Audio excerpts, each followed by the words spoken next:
Antes de que el mundo tuviera forma, antes de que la tierra fuera separada de las aguas, antes de que el hombre pronunciara su primer nombre, el caos lo cubría todo.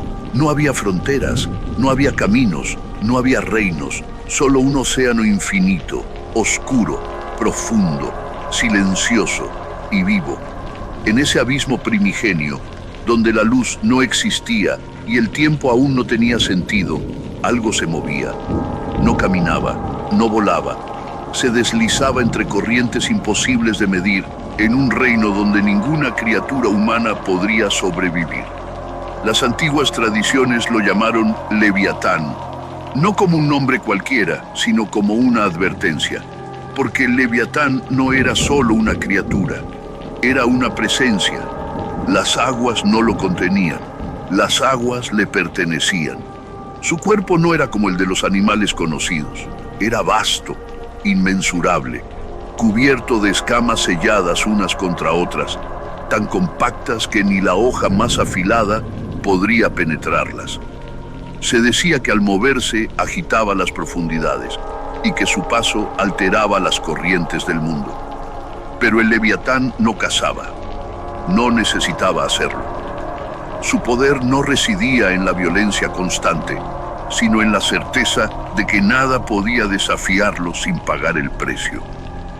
El Leviatán no fue creado para convivir con el hombre, ni para ser observado, ni para ser dominado. Fue creado para permanecer oculto, y durante eras incontables así fue.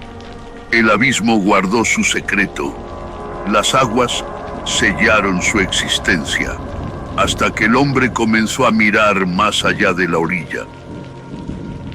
Con el paso del tiempo, el ser humano aprendió a temer al mar, pero también aprendió a desearlo. Primero fueron las costas, luego los ríos, después las travesías.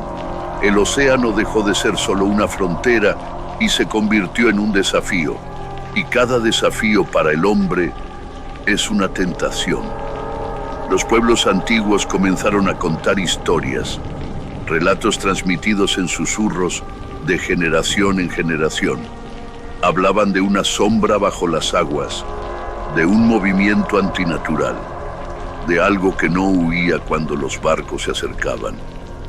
Los marineros decían que en noches sin luna, el mar respiraba, y que cuando eso ocurría, era mejor no mirar abajo, porque quien miraba demasiado tiempo sentía que algo le devolvía la mirada. El Leviatán empezó a emerger no físicamente, sino en la conciencia humana, como un límite, como una línea invisible que no debía cruzarse. Pero el hombre no es una criatura que respete límites por mucho tiempo. Las escrituras no describen al Leviatán como un enemigo que deba ser vencido. No lo presentan como una bestia a cazar, ni como un trofeo que otorgue gloria. Lo presentan como una pregunta brutal.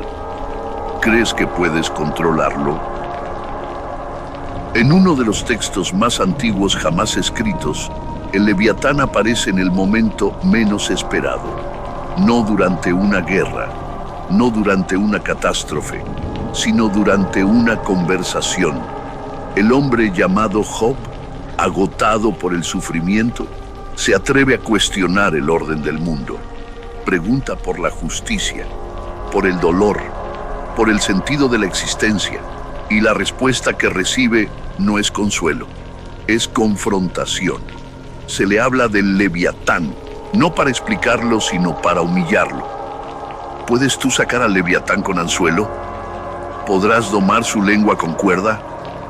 ¿Se te suplicará misericordia? Cada pregunta es una negación disfrazada. No, no puedes. Nunca pudiste.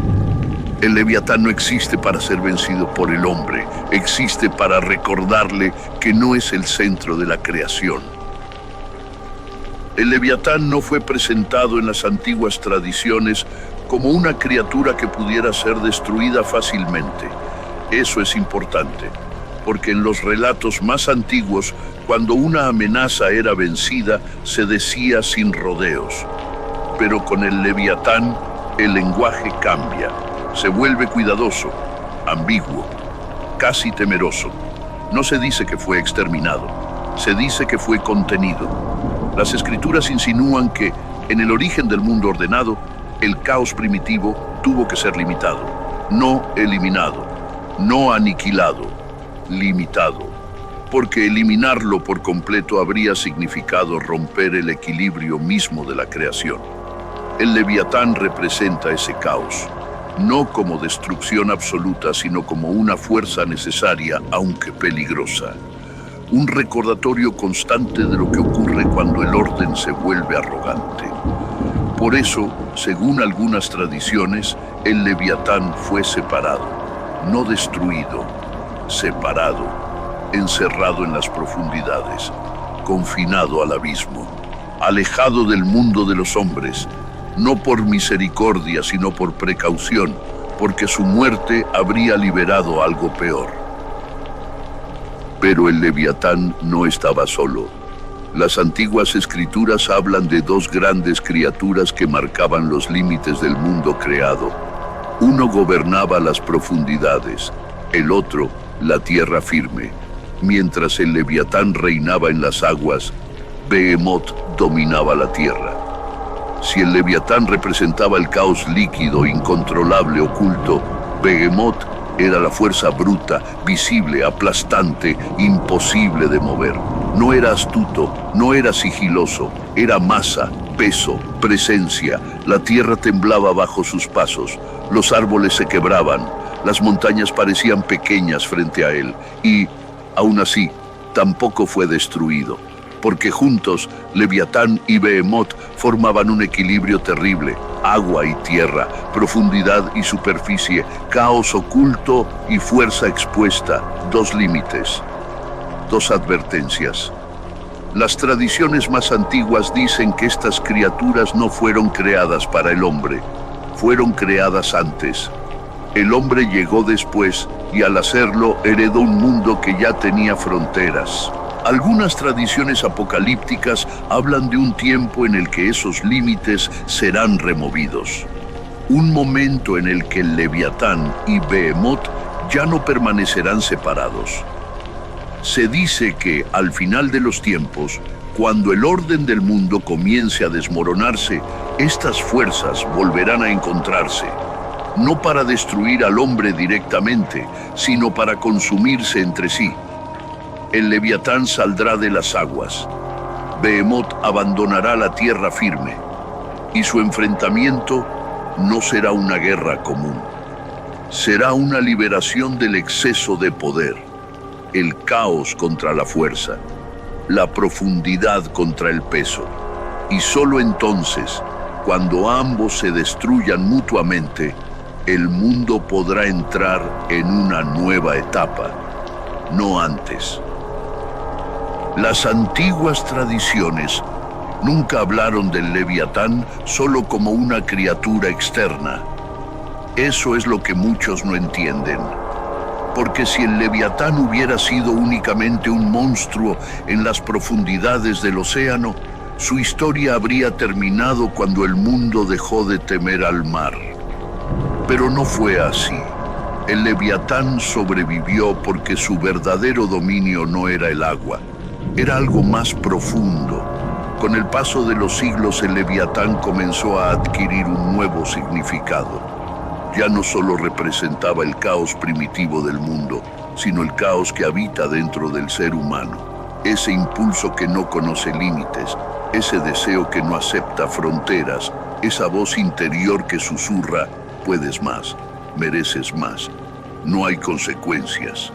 El Leviatán dejó de ser una bestia marina para convertirse en una fuerza interna, una que, si no es contenida, consume todo a su alrededor. Por eso las antiguas escrituras no hablan de destruirlo, hablan de domarlo, de mantenerlo atado, de no provocarlo, porque despertar al Leviatán no significa liberar una criatura, significa liberar una parte del hombre que no conoce compasión. Las historias antiguas repiten siempre el mismo patrón. No es el Leviatán quien busca al hombre. Es el hombre quien insiste en mirar al abismo.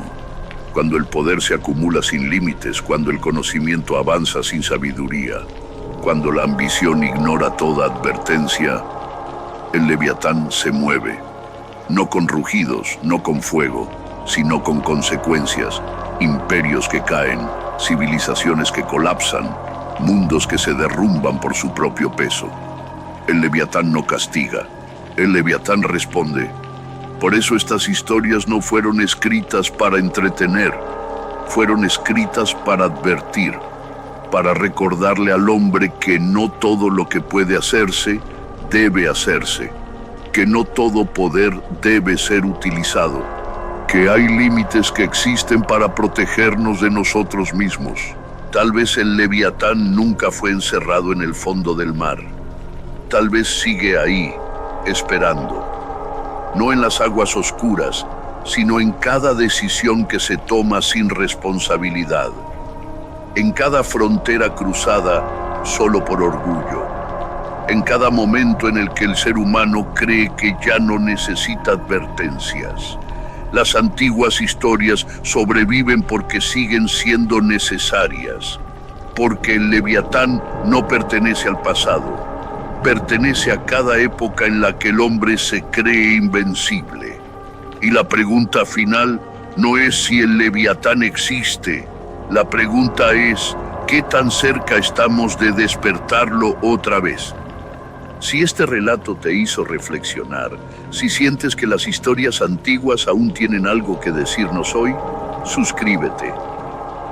Aquí exploramos los mitos, las advertencias y los límites que la humanidad ha olvidado demasiadas veces. Porque algunas historias no se cuentan para entretener, se cuentan para que no volvamos a cometer los mismos errores.